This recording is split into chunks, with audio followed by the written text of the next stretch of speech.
Bonjour à tous et merci de nous avoir rejoints très nombreux ce matin pour ce nouveau café sur un thème qui va nous amener un petit peu à regarder à la fois à l'extérieur, mais aussi à nous interroger nous-mêmes. La Chine, c'est fascinant de penser que des gens qui ont aujourd'hui entre 50 60 ans ont passé toute leur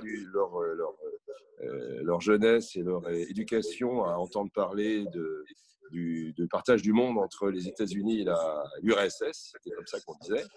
Et aujourd'hui, toutes les générations font la même transposition, puisque aujourd'hui le monde il est partagé entre les États-Unis et la Chine, avec l'Europe qui se demande comment elle va être ou pas variable d'ajustement dans ce combat de titans. Mais évidemment, on s'occupe beaucoup de la Chine sans trop savoir de quoi on parle, parce que c'est un pays avec une histoire profonde et une complexité immense. C'est pour ça que je crois, c'était un souhait de notre part, au moment où cette crise mondiale précisément où la Chine a joué un rôle particulier sur lequel on va revenir, se déroule. C'est important d'avoir un regard sur la puissance chinoise, comment elle s'exerce aujourd'hui, comment elle va s'exercer demain et qu'est-ce qu'il faut en attendre. Je crois que ça fait partie des grands sujets de notre temps et qui vont nous aider à nous comprendre le monde et à mieux nous comprendre. Alors voilà, on a deux invités qui connaissent parfaitement la Chine, qui ont deux regards qui vont se croiser ce matin. Et donc, avec le Printemps de l'économie, les GRAC sont très heureux de partager ce moment avec eux et avec vous. Bienvenue à toutes et tous pour cette session. Plus de 400 inscrits, le nombre de connectés augmente, on a dépassé les 220. Un grand merci à Bruno Bézard et un grand merci à Michel Fouquin pour évoquer ce thème complètement d'actualité. Et quant au leadership, la course au leadership entre les États-Unis et la Chine, je salue Michel Fouquin qui, pour le Printemps d'économie, nous a préparé une très belle session sur la guerre technologique, plus la session d'ouverture qui sera également consacrée à la place de l'Europe dans cette course au leadership lors de la 8e édition qui a été reportée, Covid-19 oblige, du 13 au 16 octobre. Voilà, j'invite maintenant donc nos participants à démarrer les débats et je crois qu'en premier, la parole est à Bruno Bézard. Bien, merci. Bonjour à tous. Je voudrais d'abord commencer par confesser le fait que je ne suis ni sinologue ni expert de la macroéconomie chinoise, mais je vis depuis 4 ans entre Paris et Shanghai. C'est mon deuxième séjour en Chine et j'ai aussi vécu 2 ans à Pékin. Alors, mon premier séjour en Chine, c'était la Chine officielle du pouvoir central impérial à Pékin. Mon séjour actuel, c'est plutôt la Chine profonde des entrepreneurs et des start-upers. Donc, ça fait environ une quinzaine d'années que j'ai l'occasion d'interagir avec les différents visages de la Chine. La Chine officielle, qui nous paraît un peu engoncée dans son protocole, mi-impérial, mi-communiste, et sa langue de bois surannée, mais qui est souvent très surprenante aussi. Et puis, un autre visage qui est ceux que je fréquente aujourd'hui, c'est-à-dire des entrepreneurs qui vous reçoivent en tongs et en short dans leur cuisine avec un aquarium et des poissons rouges et plusieurs statues de Bouddha et en général, bien sûr, le portrait du président Mao. Et ça ne rate jamais, c'est toujours en dessous du portrait du président Mao que l'entrepreneur vous explique quand il sera coté. La Chine, c'est le pays des paradoxes et vous allez le voir dans quelques instants. C'est le pays aussi où la rationalité occidentale, que nous présentons à des degrés divers un peu tous aujourd'hui, c'est le pays où la rationalité occidentale s'épuise à essayer de comprendre. Elle s'épuise telle, j'aime beaucoup cette image qui m'a été donnée par un ami chinois, elle s'épuise tel un portable qui vide sa batterie en cherchant le réseau qu'il ne trouve jamais. Cette expression avait été utilisée à mon encontre d'ailleurs par un ami chinois qui m'expliquait pourquoi j'étais fatigué. Je trouve, et je commencerai par là, qu'on a ici en Europe, en tout cas pas spécifiquement en France, et je ne parle même pas des États-Unis, hein, bien sûr, une vision de la Chine qui s'apparente à ce que j'appelle parfois le complexe mal digéré des guerres de l'opium. On continue de voir la Chine avec des lunettes qui me paraissent dépassées quand on vit sur place, où on voit la différence. Soit avec une espèce de légère condescendance un peu post-coloniale, soit dans le sens inverse avec une crainte quasi hystérique, je parle du point de vue économique, une crainte hystérique qui fait parfois vendre des journaux ou des suffrages. Notre couverture médiatique est, pardon de le dire, je sais qu'il y a des journalistes dans la salle, assez manichéenne. Il y a heureusement de bonnes exceptions, mais en général, on titre le lundi « La Chine va nous dévorer » et le mardi « La Chine va s'effondrer ». On n'a pas toujours une subtilité très développée vis-à-vis de la Chine. Je crois qu'il est aussi de bon ton de dire que l'économie chinoise nous inquiète, ou, pour reprendre les mots d'un ancien ministre de l'économie très amateur de contrepétrie, la Chine me turlupine. Mais la réalité, c'est que aucune, je dis bien aucune, des prédictions péremptoires des observateurs occidentaux depuis 30 ans sur l'économie chinoise ne s'est réalisée. Aucune. Donc, et ça va continuer. Donc, je crois qu'on doit tous faire preuve d'humilité quand on parle de la Chine. Et c'est ce que je vais essayer de faire. Quelques éléments rapides qui sont très personnels et qui ne sont pas du tout empreints d'un quelconque magistère économique. Sur la macro, j'irai très vite sur la macro parce que les chiffres sont parfois sujets à caution. D'abord sur ce qui se passe au premier trimestre, contraction de 6,8% du PIB. Il ne faut pas faire trop parler ce chiffre, il n'y a rien d'anormal quand l'économie est fermée, est-ce que le PIB se contracte violemment. Simplement, il y a une valeur symbolique puisque c'est la première fois en Chine que le PIB se contracte, première fois depuis la révolution culturelle. C'est quand même un événement très, très important. Plus important, c'est la prévision pour l'année 2020. Alors, prévision du FMI, qui est sorti il y a quelques semaines, qui annonce 1,2% au lieu des 6% que tout le monde avait un tout petit peu en tête, en se demandant si ça serait 5,4, 5,6, 6, 5,8, entre 5,5 et 6. Là, le FMI dit 1,2. Alors, il y a deux informations dans ce chiffre. La première, c'est que c'est évidemment infiniment moins que les 6 prévus. Mais la deuxième information, c'est que ce chiffre est positif. Ce qui veut dire que selon le FMI, et si tout se déroule selon ce que dit le FMI, la Chine sera l'une des seules régions du monde qui aura encore un peu de croissance pour cette année. Vous avez noté, et le timing de cette conférence est très, très bon, puisque la Chine sort d'un événement politique important qui est les deux grandes réunions entre guillemets parlementaires traditionnelles qui ont eu lieu normalement en mars et qui ont été pour cause sanitaire reportées. Ce sont deux réunions où en général le gouvernement annonce des mesures importantes. J'y reviendrai par la suite. Vous avez noté que pour la première fois, la Chine refuse de donner un objectif de PIB pour l'année. Exactement comme une entreprise du CAC refuse de donner sa guidance pour l'année 2020 compte tenu de l'incertitude. C'est un point tout à fait important. Dernier point macro, pour ne pas vous assommer avec des chiffres qui n'ont pas un intérêt fulgurant non plus, le rebond de 2021, que tout le monde espère, attend, serait selon le FMI de 9,2%. Ça veut dire quoi, peu importe le chiffre? Ça veut dire simplement que si vous ajoutez la décrue et la recrue, la Chine sera le seul pays du monde, ou l'un des seuls, dont le bilan sur les 2 ans sera très légèrement positif selon les chiffres du FMI. Ça veut dire qu'au total, en 2021, l'économie chinoise sera plus importante que ce qu'elle était en 2019, d'une petite marge, et évidemment pas du tout de ce qui était prévu. Alors, quelles sont les priorités telles qu'on peut les comprendre du gouvernement chinois aujourd'hui sur le plan économique, et quelle est un peu l'ambiance, le mood? Priorité numéro 1, comme partout, éviter une rechute sanitaire.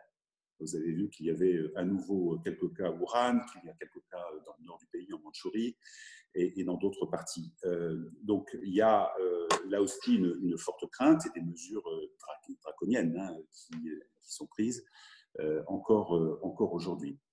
Vous aurez noté que cette crainte pèse exclusivement sur des risques apportés par des étrangers, car comme c'était le cas en URSS au moment du sida, seuls les étrangers sont porteurs de la maladie, bien sûr.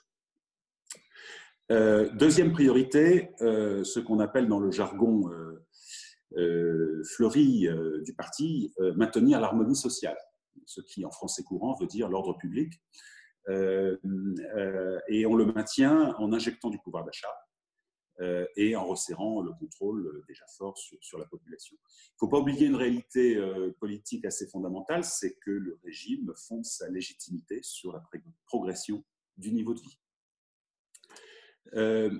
La priorité, dans un premier temps, était de préserver l'appareil productif, les entreprises, dans un contexte qu'il faut avoir en tête, c'est celui où la Chine ne va pas pouvoir compter sur le reste du monde pour deux raisons. La première, c'est que le reste du monde va mal et que donc la demande de produits, de produits surtout adressés à la Chine ne sera pas en croissance.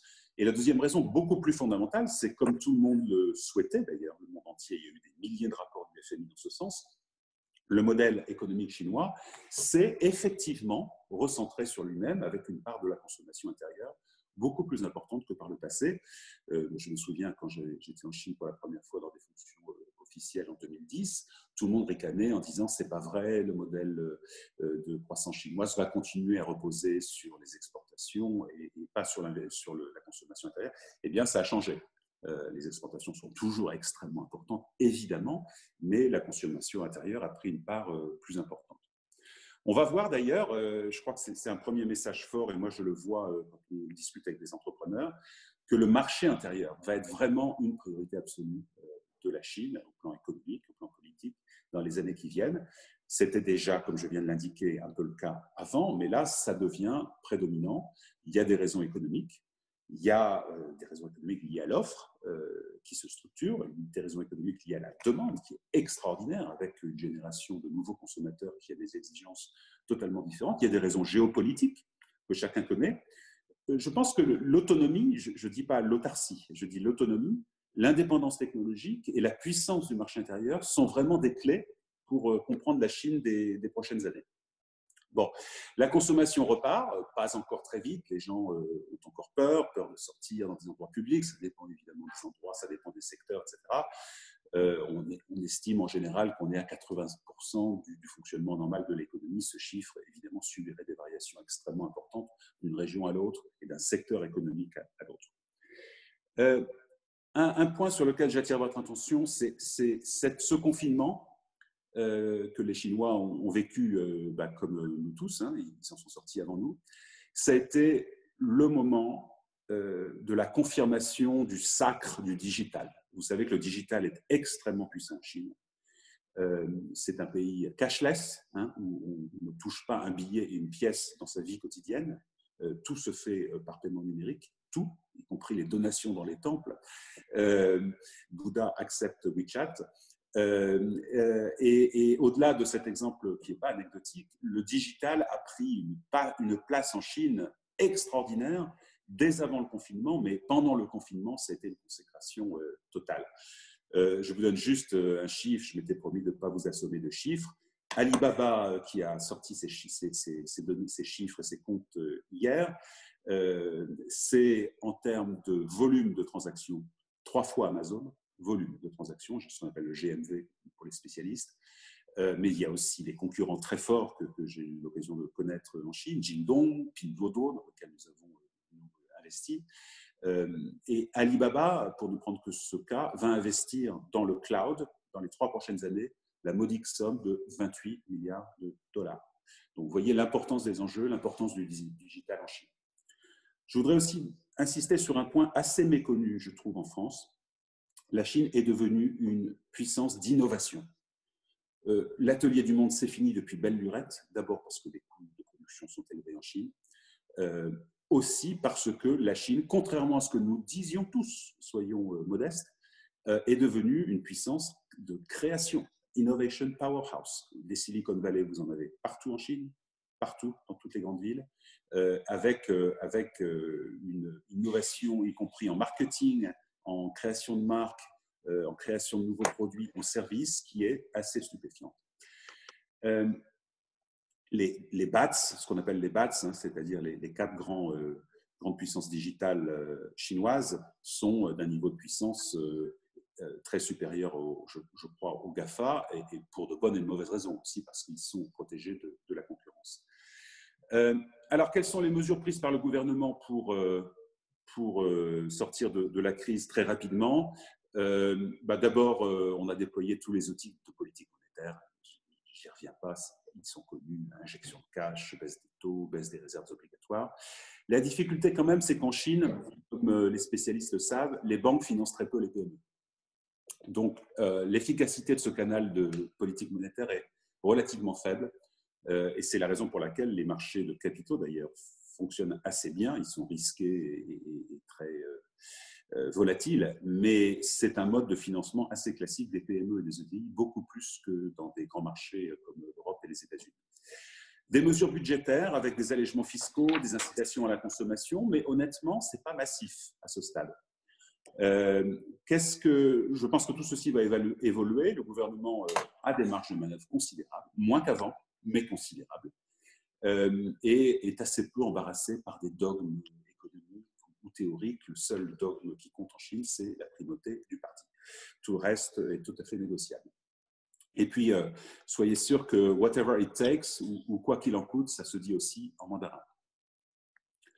Il y a eu des annonces, alors dans la phraséologie classique du pays, hier, je crois, avec l'annonce en fanfare des 6 stabilités et des 6 garanties. Le régime chinois aime beaucoup dire les 4 modernisations, les 6 garanties, les 5 promesses, etc.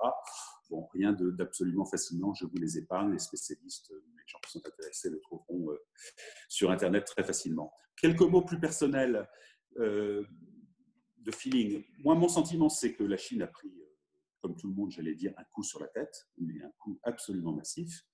L'économie chinoise est en train de se préparer à redémarrer avec une vigueur qui va nous surprendre. C'est pas pour dire qu'il n'y a pas de problème et pas de risque. Je ne voudrais pas qu'il y ait de malentendus. Les risques de l'économie chinoise sont connus. Les bilans bancaires, dont je ne suis pas sûr de la parfaite, comment dirais-je, intégrité, des mesures de créances douteuses, donc des bilans bancaires qui sont fragiles, des collectivités locales qui ont beaucoup prêté, avec un reporting bilanciel qui n'est pas forcément totalement exact. Bon, bref, les risques sont connus. Mais jusqu'à présent, contrairement là aussi à ce que tous les Cassandres, dont j'ai fait partie, disaient, les risques ont été, je crois, plutôt bien gérés. La discussion, quand vous discutez avec un élu local, je mets 4000 paires de guillemets volontairement de façon provocatrice autour du mot provocateur élu local chinois, qui est tout sauf élu, vous avez un niveau de discussion sur la priorité économique et la façon d'attirer les entreprises et de les garder, qui est extrêmement intéressant et qui, en général, est d'un niveau tout à fait équivalent, parfois même supérieur à ce niveau de discussion que vous pouvez avoir dans d'autres longitudes ou latitudes. Donc, il y a une vraie conscience des enjeux économiques, des leviers qui sont importants. Encore une fois, ils sont moins importants que par le passé, mais ils sont réels. Donc, je pense que l'économie chinoise va redémarrer très fort. Tous les modèles économiques sont en train de changer des entreprises dans le monde entier, et ça va beaucoup plus vite en Chine qu'ailleurs, toujours. Les Chinois sont tous sauf des théoriciens. La théorie les ennuie profondément, contrairement à nous autres Français. Les Chinois sont opportunistes, profondément opportunistes, dans tous les sens du mot, positifs, parfois négatifs. Et puis, n'oublions jamais, je sais que c'est un poncif absolu qu'on répète dans toutes les conférences et dans tous les journaux, que le mot crise en chinois, c'est l'adjonction du mot danger et du mot opportunité. N'oublions jamais ça, parce que ce n'est pas seulement un poncif, c'est très vrai dans la culture chinoise. La force du digital, la nouvelle génération d'entrepreneurs, que j'ai le plaisir de rencontrer souvent, qui est rapide et qui n'a aucune inhibition, la taille du marché, la psychologie de la population, tout ceci crée vraiment, je crois, une puissance de feu considérable qui n'a pas fini de nous surprendre.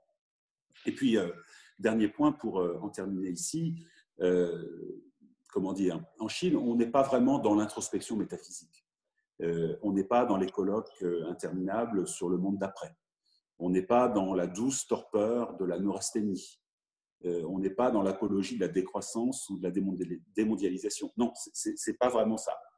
La Chine, c'est d'abord la vitalité, l'envie d'avancer, la recherche de la réussite économique qu'on ne cache pas quand on l'a atteinte. C'est ça qui frappe tous les jours, 100 fois par jour en Chine. C'est un pays de commerçants, c'est un pays d'entrepreneurs, sur lequel, ironie de l'histoire, un système d'organisation léniniste a été vissé, mais c'est un peuple profondément commerçant avec une mentalité d'entrepreneur. Je peux vous dire que nous investissons chez KT une partie des fonds que nous confient les industriels et les épargnants français dans des entreprises chinoises, une partie de nos fonds, et nous n'avons aucun problème pour trouver des entreprises ambitieuses et en conquête, y compris dans la situation qui est la nôtre aujourd'hui. Je suis un jour sur deux avec des entrepreneurs, des jeunes entrepreneurs chinois, et je crois pouvoir vous dire que c'est sans limite, sans complexe, et c'est waouh tous les jours. Voilà, je voulais terminer là. Je me suis vraiment éloigné des manuels de microéconomie, ou de macroéconomie plutôt, et je voulais surtout partager avec vous une partie de mon quotidien. Merci beaucoup de votre attention. Je vous propose, on va enchaîner directement avec l'intervention donc de Michel Fouquin, qui va nous permettre de voir ça sous un angle différent, donc d'économiste peut-être plus général, plus macroéconomique. Merci. Merci Bruno. Eh bien, j'ai été très impressionné par l'intervention de Bruno Mézard, qui nous annonce finalement une bonne nouvelle, hein, c'est que la Chine va rebondir fortement. Alors, je crois qu'aussi, il a dit quelque chose de très intéressant, c'est que nous avons tendance, nous, à d'un côté, sous-estimer la Chine et considérer que c'est un pays encore très, très en retard sur l'Occident. Et puis, il y a ceux qui sont extrêmement inquiets et qui disent « faut-il avoir peur de la Chine ?» Alors, le nombre d'articles qu'il y a eu dans les magazines avec ce titre est absolument étonnant. Donc, ce que je vais essayer de faire, comme ce que Bruno Mézard a essayé de faire aussi, c'est de peser, de trouver le juste ton pour évaluer la situation de la Chine. Alors, je ne vais pas revenir sur la macroéconomie, mais juste un point. Je crois que l'expérience économique de la Chine est unique au monde depuis les réformes de Deng Xiaoping en 1978. Jamais on n'a vu un pays connaître une croissance aussi forte, aussi longtemps, avec quelques accros, parfois sérieux, mais à chaque fois, effectivement, on a vu la Chine rebondir vers des taux de croissance supérieurs à 6%. C'était en moyenne plutôt de l'ordre de 9%. Alors aujourd'hui, on est dans une phase où la croissance chinoise va forcément ralentir. Elle va forcément ralentir. Je vais donner 2 ou 3 raisons. La première raison, c'est que la structure économique de la Chine est en train d'évoluer vers une économie de services. Ça a été l'usine du monde, comme on l'a très bien dit. Et bien, de l'usine du monde, aujourd'hui, la part des services dans le PIB est devenue majoritaire. Et ça veut dire quoi? Le fait que les services deviennent majoritaires, c'est que dans les services, on fait beaucoup moins de gains de productivité que dans l'industrie. Ça veut dire que donc les gains de productivité à venir de la Chine vont ralentir et inévitablement, la croissance va ralentir. Mais elle va peut-être rester aux alentours, alors je pense, on peut dire, de 5% dans les années à venir. Alors, c'est beaucoup moins, évidemment, que ce qu'on a connu dans le passé, mais maintenant, on a une économie qui est peut-être la première mondiale, selon la façon dont on l'estime. 5% de la plus grande économie du monde, ça déménage, en clair. Donc, ça, c'est l'aspect positif. Alors, maintenant, je vais passer à une autre question qui est, au fond, liée à la vision que la Chine a de sa place dans le monde.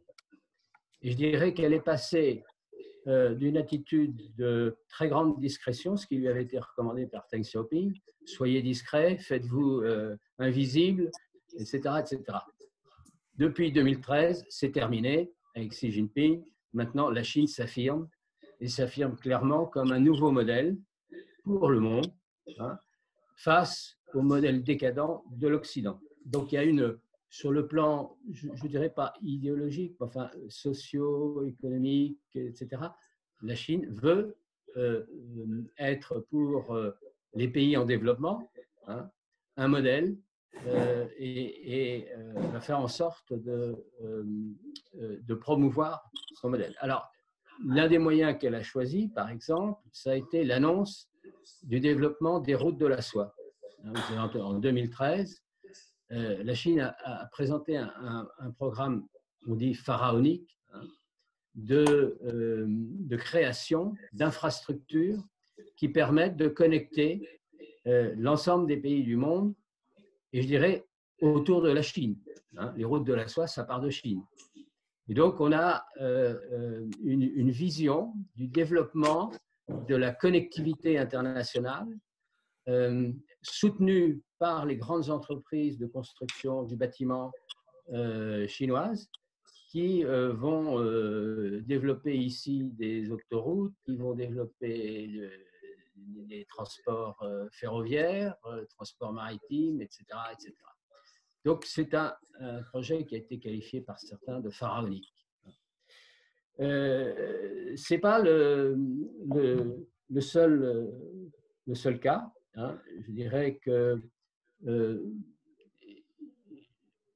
dans ses relations avec un certain nombre de pays, on a vu qu'elle a une diplomatie, ce qu'on a appelé la diplomatie du masque, qui consistait à dire nous avons réussi à maîtriser cette pandémie mieux que tout le monde, bon, ce qui n'est pas tout à fait vrai, et nous apportons au pays notre aide en matière sanitaire et autres, et vous voyez que nous faisons au moins aussi bien, si ce n'est mieux, que les pays développés.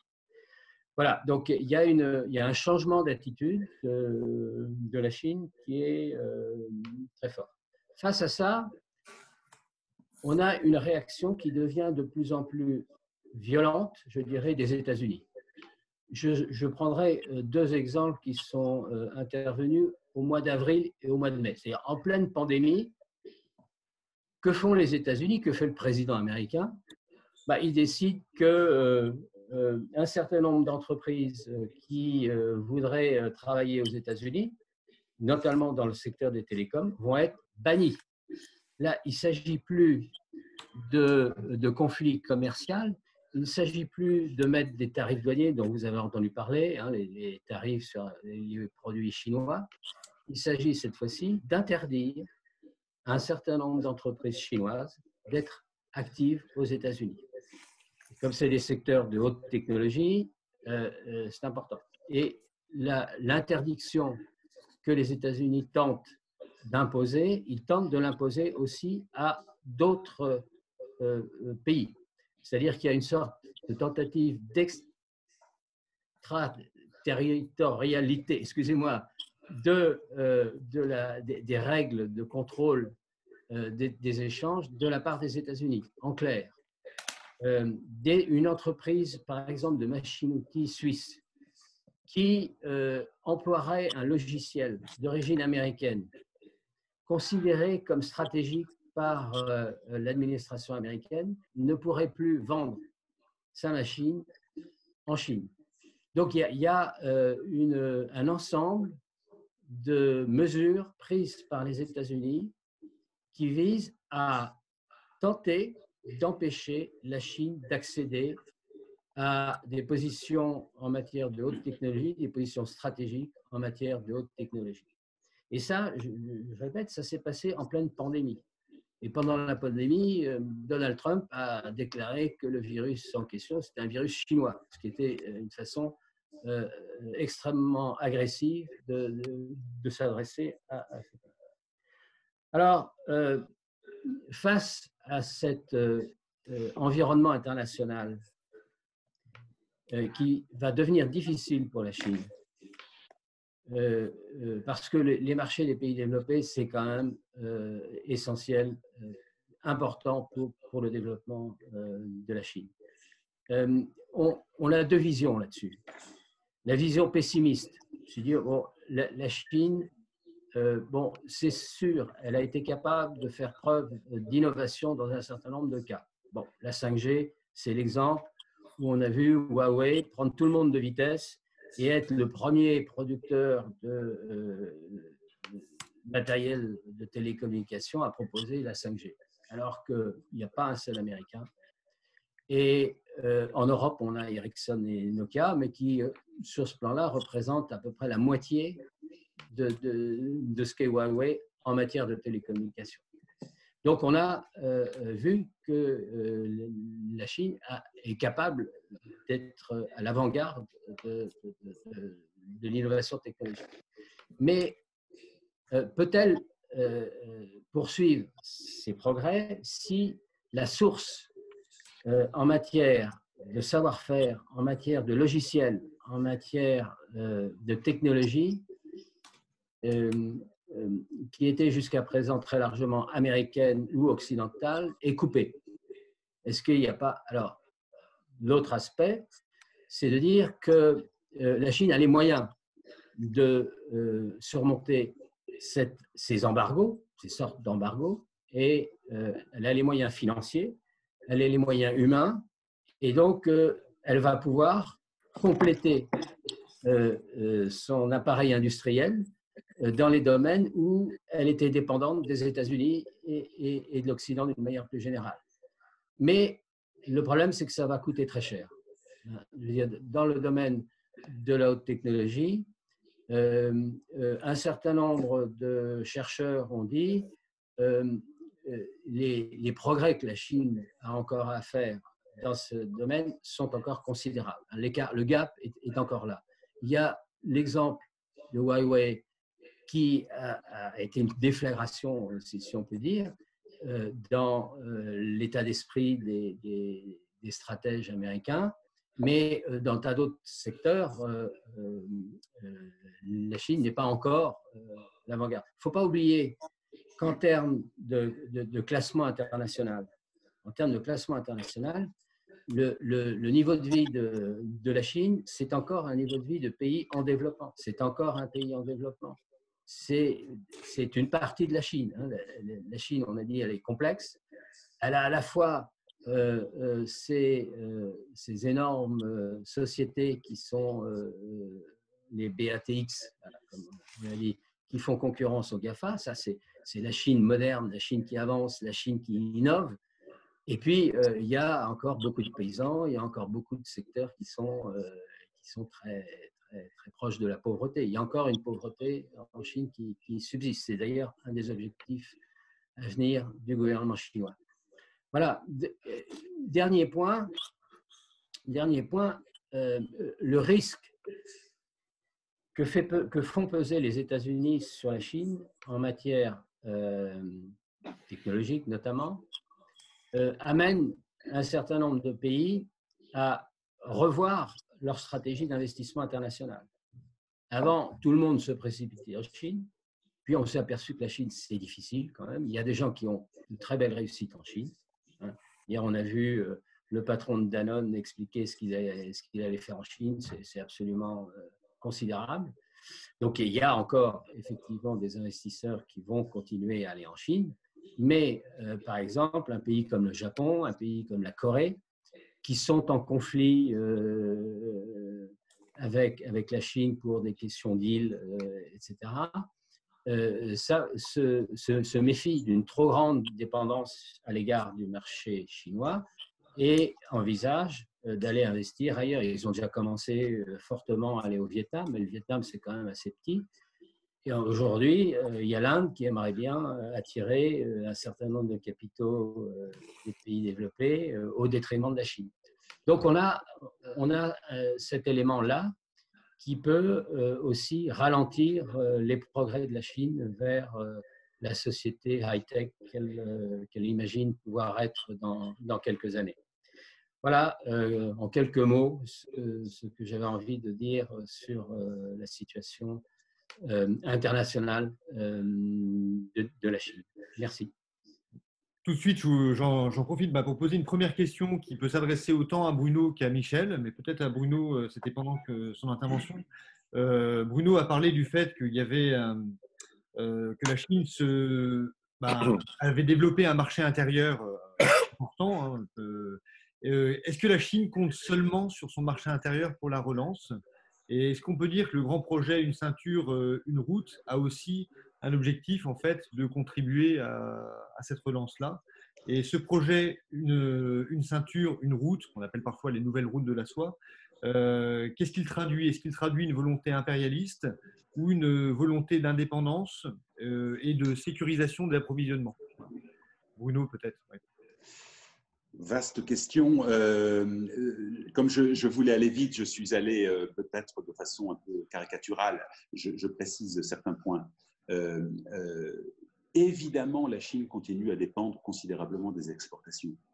Je connais de nombreuses entreprises en Chine qui sont fragilisées par une baisse, d'ailleurs avant Covid, et encore plus aujourd'hui, des exportations. Mon point, c'est simplement de dire que ce phénomène est moins aigu que par le passé, parce que la Chine s'est recentrée, comme, j'allais dire, la communauté internationale l'avait souhaité. Dans des vies antérieures, j'ai assisté à de très nombreuses réunions du FMI et de la Banque mondiale, ou du G7 ou du G20, où tout le monde demandait à la Chine de baisser son taux de croissance, d'avoir une croissance plus responsable de l'environnement, plus redistributive, plus inclusive et plus centrée sur le moteur de la consommation intérieure et pas seulement l'atelier du monde. Regardez d'ailleurs l'évolution du solde commercial chinois, qui était monstrueusement élevé et qui suscitait chaque année des rapports à l'emporte-flamme du Congrès américain, avec également des accusations de manipulation de la monnaie. Le solde commercial chinois, les économistes qui nous écoutent sont plus calés que moi et le confirmeront, mais le solde commercial chinois s'est effondré. Et je ne sais pas si ça va continuer, mais en tout cas, il y a une évolution très importante. Donc, le rapport à l'exportation est beaucoup plus faible que par le passé. Je n'ai pas dit qu'il était nul. Il continue à être important. Les routes de la soie, c'est un projet, c'est un leitmotiv politique en Chine. Je ne connais aucune réunion politique publique chinoise où l'orateur ne termine pas son discours comme un passage obligé en parlant de Idai Ilu, comme on dit en chinois, c'est-à-dire les routes de la soie. Alors, qu'est-ce que ça veut dire concrètement? Ça veut dire, oui, c'est un projet d'expansion économique, et certains disent pas seulement économique, avec une relation plus forte, parfois trop forte d'ailleurs, qui suscite un certain nombre de tensions, avec des voisins proches et des voisins qui sont plutôt dans l'orbite des amis. Ou qui ont vocation à le devenir. Donc, évidemment, le projet Route de la soie n'est pas qu'économique, ça va de soi, si j'ose dire. Et une question qui est liée à celle-ci, en fait, il y a la question de savoir si le resserrement des chaînes de valeur mondiales ne va-t-il pas avoir un effet négatif sur la croissance économique chinoise? Alors ça, c'est peut-être une question à laquelle Michel peut répondre. Oui, là, il y a, sur cette question des chaînes de valeur, il y a deux aspects. Le premier aspect, c'est que la Chine, on a dit, atelier du monde. Atelier du monde, ça veut dire quoi? Ça veut dire que c'était le pays qui importait massivement des composants, qui les assemblait et qui les exportait. Ça, c'est bon. En plus, c'était souvent des entreprises multinationales installées en Chine qui venaient faire en Chine l'assemblage. Donc, ça a été les délocalisations venant des États-Unis, d'Europe vers la Chine. Donc là, il y a eu, ça c'est l'histoire ancienne. Ce que fait la Chine aujourd'hui, c'est qu'elle est capable de ce qu'on appelait autrefois remonter les filières de production. C'est-à-dire qu'elle apprend à fabriquer les composants qu'elle assemble elle-même. Donc elle intègre elle-même le processus industriel. Donc il y a une intégration de l'amont par les industriels chinois. Ils ne se contentent plus de faire l'assemblage des inputs importés, ils fabriquent l'ensemble, ils tendent, on en est encore loin, hein, ils tendent à… Et donc ça fait que la place pour les chaînes de valeur, elle est réduite d'autant. Alors ça c'est l'aspect vu du côté de la Chine. Vu du côté de l'Occident, la pandémie, l'impact de la pandémie, c'est qu'elle révélé la fragilité de ce système d'éclatement des chaînes de valeur. On s'est aperçu que tout d'un coup, dans un certain nombre de cas, on était en situation de pénurie.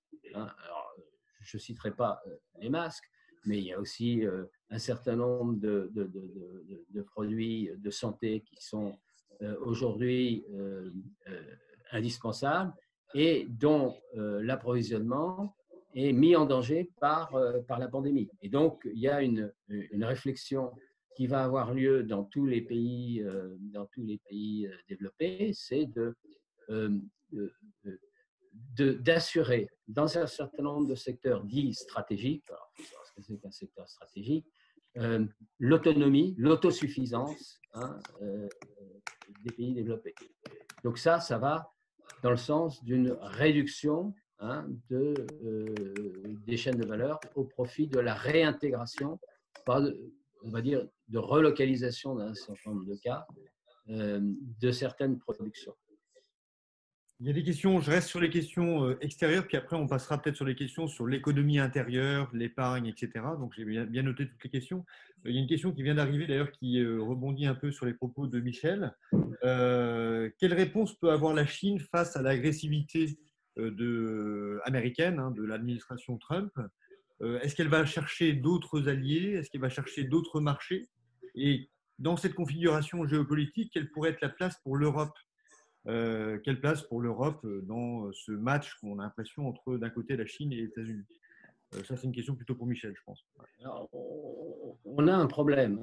La Chine a tenté, avec les autres BRIC, vous avez entendu parler des BRICS, Brésil, Russie, Inde et Chine, plus l'Afrique du Sud, de créer une sorte de contre-pouvoir aux organismes internationaux dominés par l'Occident.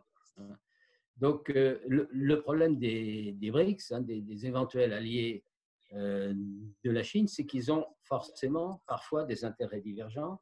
Ensuite, ils sont dans une situation économique qui est grave. Et donc, pour l'instant, en termes de relais ou pour la Chine, ça risque d'être un peu insuffisant. Voilà. Je voudrais, si c'est possible, ajouter un mot à ce que vient de dire Michel. Je pense que dans la situation géopolitique actuelle, la première réaction de la Chine au plan économique et industriel, c'est de renforcer les endroits, les secteurs, les sous-secteurs dans lesquels elle se sent faible. Et en Chine, le régime n'est pas transparent, mais il y a une chose qui est transparente, c'est que quand ils décident quelque chose, ils le font. C'est l'avantage d'un inconvénient qui est l'absence de contre-pouvoir. Donc, quand c'est décidé, c'est affiché et c'est fait. Et d'ailleurs, c'est affiché de façon parfois tellement violente et candide que ça suscite des réactions à l'extérieur, ce qui conduit après le gouvernement à modifier ex post les rapports qui ont été présentés. Mais ce que je veux dire par là, c'est que la Chine est en train de tirer secteur par secteur des conclusions industrielles très fortes, des lacunes, carences, et donc des situations de dépendance et de fragilité géopolitique dans certains domaines industriels.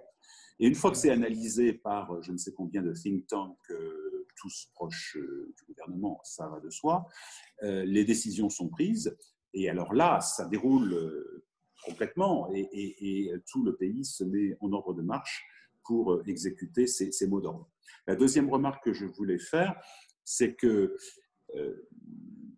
plus que jamais, et ça c'est une conviction très forte de ma part, l'Europe a un rôle potentiel à jouer. Je me limiterai à l'aspect économique, puisque je crois que c'est l'objet de notre conférence, en Chine. Plus que jamais, en particulier dans cette situation géopolitique. La Chine a soutenu l'Europe depuis le début dans la construction. Alors, n'y voyez aucun altruisme, c'est simplement, comme tout pays, la défense de ses intérêts offensifs et défensifs. Mais la Chine a soutenu l'Europe, a été très critique au moment, j'étais en poste à Pékin à cette époque, c'était assez violent, très critique au moment de la crise de l'euro, très critique, et continue à avoir une relation avec l'Europe qui est pour nous un facteur de développement économique important, à condition de ne pas être naïf. La Chine a aussi une diplomatie excellente dans sa capacité à diviser les Européens les uns avec des autres, pour des raisons évidentes. Je ne m'étendrai pas sur cette question. Donc, ne soyons pas naïfs, mais je pense que l'Europe a clairement une carte à jouer aujourd'hui en Chine. Je vais aller sur les questions un peu plus tournées sur l'économie intérieure, en tout cas sur la Chine, sur le marché intérieur. Une question de Philippe Crouzet qui donc, revient sur ce recentrage sur la consommation intérieure. Qu'en est-il du taux d'épargne qu'on sait élevé pour beaucoup de raisons en Chine? On a longtemps invoqué la faiblesse de la modicité des retraites pour ce taux d'épargne qui était très, très élevé. Qu'en est-il aujourd'hui? Comment cela évolue-t-il, sachant qu'il y a toujours un lien entre le taux d'épargne et le taux d'investissement et aussi les excédents extérieurs? Et donc, on nous rappelle, donc merci à François Géroff, qui nous rappelle que l'excédent commercial de la Chine est passé de 8% du PIB, ça doit être la balance courante, j'imagine, à 1% en 2019. Voilà. Donc, qu'en est-il de ce taux d'épargne dans l'économie chinoise? Peut-être essayer de répondre, en tout cas de commencer la réponse à la question de Philippe que je salue. La Chine a toujours été un pays avec un très fort taux d'épargne et ça n'a pas changé. Et d'ailleurs, comme partout, regardez les encours sur le livret A, comme partout, la crise a encore renforcé le comportement d'épargne en Chine. Ça n'a pas empêché la croissance très très forte.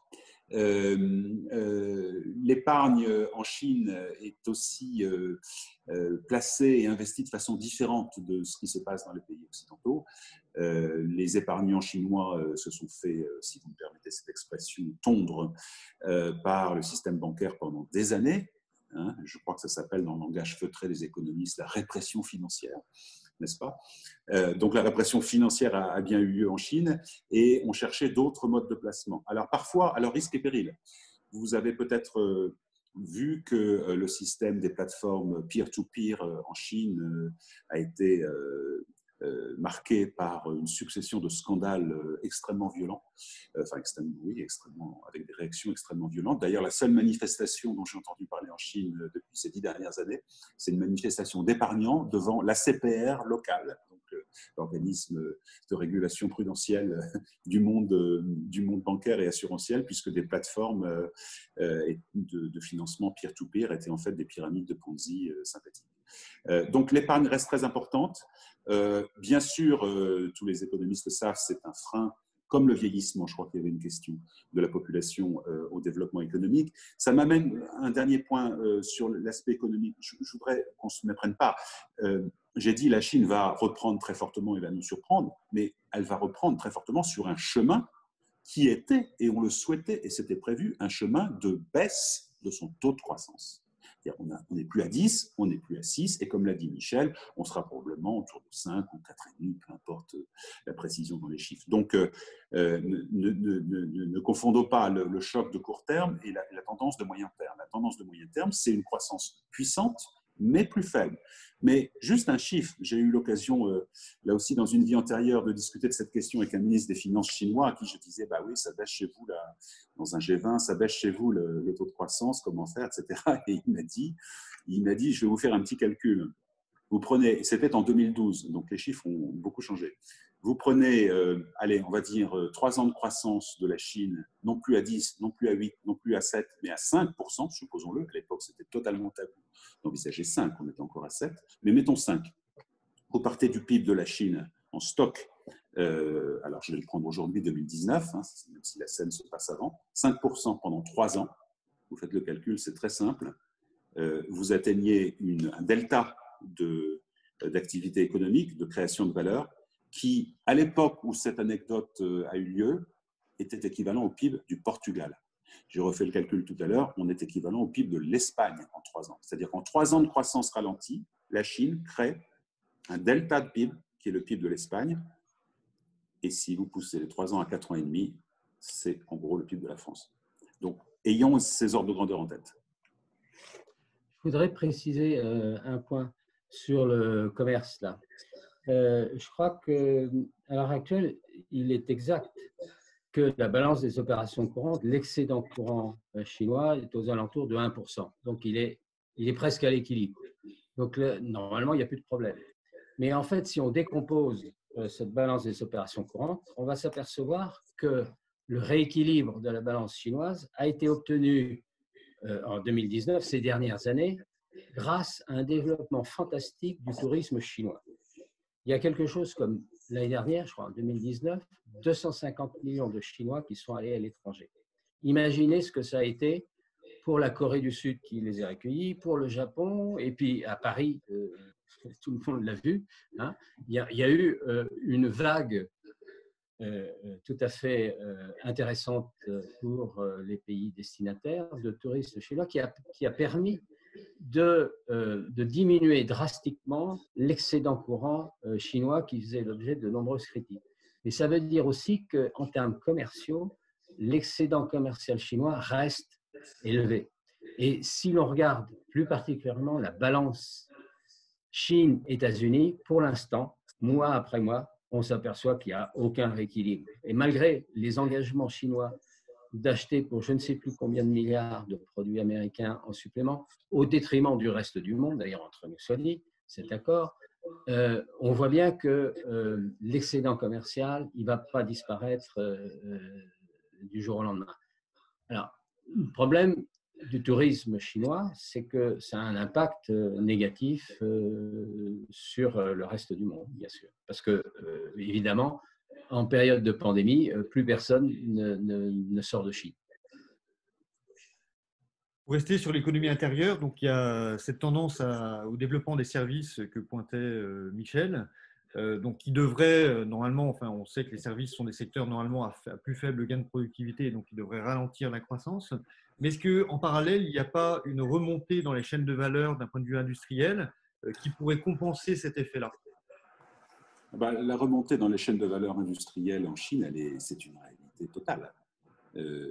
Quand vous visitez des entreprises chinoises, que ce soit des startups, des PME, dans le domaine notamment industriel ou des services à l'industrie, vous êtes frappé, vraiment frappé du niveau de R&D, du niveau d'innovation, et on n'est plus du tout dans l'image d'Épinal que nous avons encore, mais ça peut arriver dans certains secteurs, bien sûr, mais on n'est plus globalement dans l'image d'Épinal sur laquelle nous vivons encore, d'une Chine de faible valeur ajoutée, labor intensive, d'abord parce que les coûts du travail augmentent de 12, 13, 14% selon les villes en Chine, aussi parce que, heureusement, la Chine a réagi en matière d'environnement, après avoir été le pays désastreux d'un point de vue écologique. Et donc, les externalités, pour reprendre un langage d'économiste, ont été intégrées maintenant et facturées d'une certaine façon, enfin c'est en cours. Donc, le coût du travail, le coût de la production est beaucoup plus élevé que par le passé. Et parallèlement, et c'est ça personnellement qui me frappe beaucoup en Chine, la créativité que nous pensions tous voués à rester limités pour des tas de raisons, y compris, disons, de gouvernance politique, pour le dire gentiment, la créativité est très forte en Chine. Ça, c'est une vraie surprise et c'est assez peu connu, je trouve, en Europe. Sur la créativité, oui, je crois que c'est quelque chose que l'on découvre avec le développement économique, c'est que ça permet à des secteurs du design, un secteur de l'art, un secteur différent de se développer à très grande vitesse parce que le peuple chinois, le consommateur chinois, hein, c'est pas seulement un consommateur, c'est aussi un seul, il a besoin aussi d'avoir des agréments de vie, hein, etc. Et de ce point de vue-là, on s'aperçoit que les pays d'Asie ont une capacité d'innovation tout à fait exceptionnelle. Et c'est aussi, par rapport à ce que disait très bien Bruno, c'est que l'avantage d'un pays qui a été très en retard, hein, il y a 30 ans, la Chine, c'était encore, je dirais, un des pays les plus pauvres du monde, il y a 40 ans, disons. Et soudainement, elle arrive grâce à des investissements massifs, et ce qui fait que ce qu'elle a mis en place, les usines qu'elle a mises en place sont du dernier cri, si je puis dire. Alors que nous vivons avec une histoire qui est très riche, qui est très notre patrimoine dont on parle souvent, mais c'est un peu désuet par rapport à ce qu'on voit en Chine. Alors, on pourrait avoir le complexe, hein, vis-à-vis de la modernité de la Chine, mais c'est une réalité que l'appareil industriel chinois tel qu'il est à la pointe en matière industrielle mondiale. Oui, la créativité est tellement forte en Chine qu'elle a même atteint parfois le domaine de la comptabilité, ce qui est moins drôle. Pour aller sur une question importante aussi, sur l'environnement, on sait que Xi Jinping s'est positionné de manière assez importante sur ces questions-là, qui sont des questions intérieures aussi importantes. Il y a des questions de pollution urbaine qui mobilisent les citoyens en Chine, je crois. Est-ce que l'environnement est une réelle préoccupation ou une façade, ou est-ce que c'est aussi un levier de croissance pour l'avenir, puisqu'on sait le positionnement important de la Chine dans certaines industries de l'environnement? Une question qui peut s'adresser aux deux. Moi, je crois vraiment que ce n'est pas du tout une façade. Je le dis d'autant plus que, pour être franc, je l'ai souvent pensé que c'était une façade. Quand la Chine a commencé à faire de grandes déclarations sur l'environnement, après y avoir été poussée par tous les gouvernements occidentaux, y compris le nôtre, dans toutes les réunions du G20, dans tous les rapports du FMI, de la Banque mondiale, tout le monde soulignait que c'était un problème absolument majeur. Bon, la Chine a horreur de se voir dicter sa politique par des tiers. Donc, ils ont laissé mijoter tout ça. C'est développé aussi en Chine. Alors ça va vous surprendre parce qu'en Chine, il y a une opinion publique. Il n'y a pas de liberté de la presse, mais il y a une opinion publique qui s'exprime par différents canaux, et notamment les réseaux sociaux. Le sujet de l'environnement est devenu, comme un autre sujet lourd en Chine, qui est la corruption, est devenu un sujet chaud, dont les gens parlent et sur lesquels les gens protestent. Tout ceci, et le deuxième point est évidemment plus important que le premier, pression intérieure versus pression extérieure, a conduit les dirigeants chinois, je vais vite, donc je suis un peu caricatural, à prendre le taureau par les cornes et à lancer de vraies politiques de réduction de la pollution. Alors, ces politiques, elles ne sont pas incantatoires. Il y a derrière des vrais moyens. Les fermetures d'usines, notamment dans les centres-villes, ont été imposées. Alors, c'est de la façon chinoise, hein, donc il n'y a pas de recours en tribunal administratif ou au Conseil d'État, hein, et ça se passe relativement vite. Ça se passe avec de gros chèques, c'est-à-dire certains industriels français en ont bénéficié, d'ailleurs.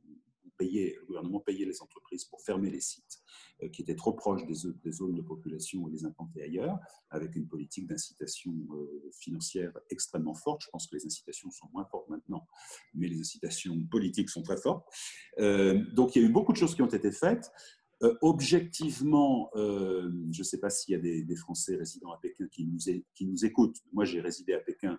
Je peux dire qu'aujourd'hui, le niveau de pollution à Pékin, c'est le niveau de pollution d'une grande ville, hein, on n'est pas en pleine campagne, mais c'est infiniment inférieur au niveau de pollution d'il y a 7 ou 8 ans où on se levait le matin avec un brouillard verdâtre.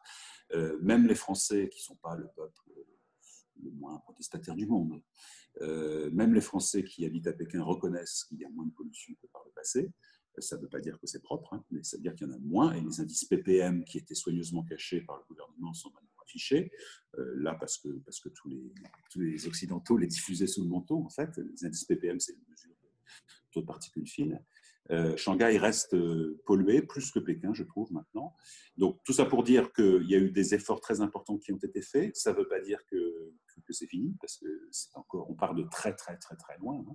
Mais la protection de l'environnement fait partie non seulement du discours, mais aussi des actes. Et je rappelle que lorsque la France se battait pour que la COP21 soit un grand succès, nous avions à l'époque beaucoup espéré que la Chine nous aide dans ce dossier, et la Chine a été au rendez-vous, ce qui a surpris beaucoup de gens. Alors, soyons pas naïfs, il y a des intérêts politiques derrière, géopolitiques, il y a toujours une distance entre le discours et les faits, mais il y a un vrai mouvement sur l'environnement. Alors, je rebondis un peu pour aller sur le côté politique des choses peut-être aussi, et sur les grandes tendances historiques. Christophe Lavial nous souligne que les grandes périodes historiquement d'ouverture de la Chine se sont en général achevées par un repli ou un recentrage. On connaît des alternances comme ça d'ouverture et de repli. Est-ce que cette histoire longue va peser, et est-ce que des factions ou des influences au sein du parti pourraient pousser en ce sens vers un recentrage? et aussi en lien avec le contexte géopolitique qu'on sait tendu avec les États-Unis notamment. Et la stratégie pourrait être donc de développer un marché intérieur de telle manière à pouvoir s'autonomiser suffisamment du reste du monde pour asseoir une croissance autocentrée. Voilà. Donc, est-ce qu'il peut y avoir en fait ce mouvement long d'ouverture et de refermement qui pourrait jouer aussi dans des factions internes au sein du parti pour réorienter le modèle? C'est vrai que dans l'histoire longue, il y a eu des phases de fermeture complète de la Chine, totale, quasi totale, et puis des phases de réouverture et des réouvertures forcées. N'oublions pas les guerres de l'opium, n'oublions pas ce genre de choses. Donc, pendant très longtemps, le commerce international était totalement sous le contrôle des autorités chinoises, quel que soit le régime en place. Et aujourd'hui encore, on peut penser que les autorités chinoises ont un contrôle assez étroit de ce qui se fait en matière de commerce international. De là à dire qu'il puisse y avoir un changement de politique radical consistant à s'isoler du monde, je crois que c'est absolument inenvisageable. Qu'il y ait, comme on l'a dit à plusieurs reprises, un effort qui soit fait pour plus d'autosuffisance. Je pense qu'on est dans une phase où, dans le monde entier, que ce soit en Amérique du Nord, que ce soit en Europe, que ce soit en Chine, donc, compte tenu de l'impact de la pandémie, on va tous aller vers plus d'autonomie régionale. Mais ça ne veut absolument pas dire qu'on va vers une démondialisation forte. Il va y avoir un déclin, moins de progression dans la mondialisation, mais on va rester fortement mondialisé. Peut-être un ou deux mots de complément. Je suis d'accord avec ce que dit Michel. Il y a deux questions dans la question globale. C'est est-ce qu'il y a des luttes d'appareils et idéologiques sur le degré d'ouverture de la Chine, premièrement, et deuxièmement, est-ce que le marché intérieur va être favorisé?